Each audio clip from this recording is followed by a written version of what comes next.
Une nouvelle rencontre pour tenter de résoudre la question du grand barrage de la Renaissance construit par l'Éthiopie sur le Nil.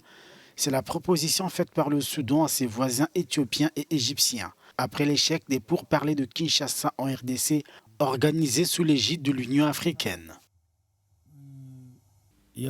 La question de l'eau ne peut être résolue par ce biais. Elle ne sera pas résolue par la guerre. Avec la guerre, vous ne connaissez pas le cadre et la destination finale. Nous devons résoudre ce problème de manière moderne, par la discussion et de manière diplomatique.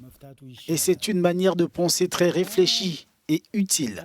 Nous espérons que les Égyptiens ne commettront pas ce genre d'erreur. Le chef de la diplomatie éthiopienne dénonce en filigrane une main noire qui pousserait le Caire à choisir l'option militaire face à l'enlisement du différend. Nous pensons qu'il s'agit d'une position par procuration et comme ils promeuvent l'agenda d'une autre partie, il faut espérer qu'ils ne considèrent aucune offre de l'extérieur.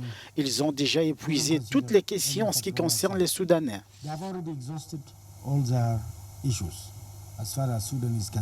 Depuis le début de la construction en 2011 du barrage éthiopien sur le Nil, les relations entre Addis Abeba et ses voisins sont tendues.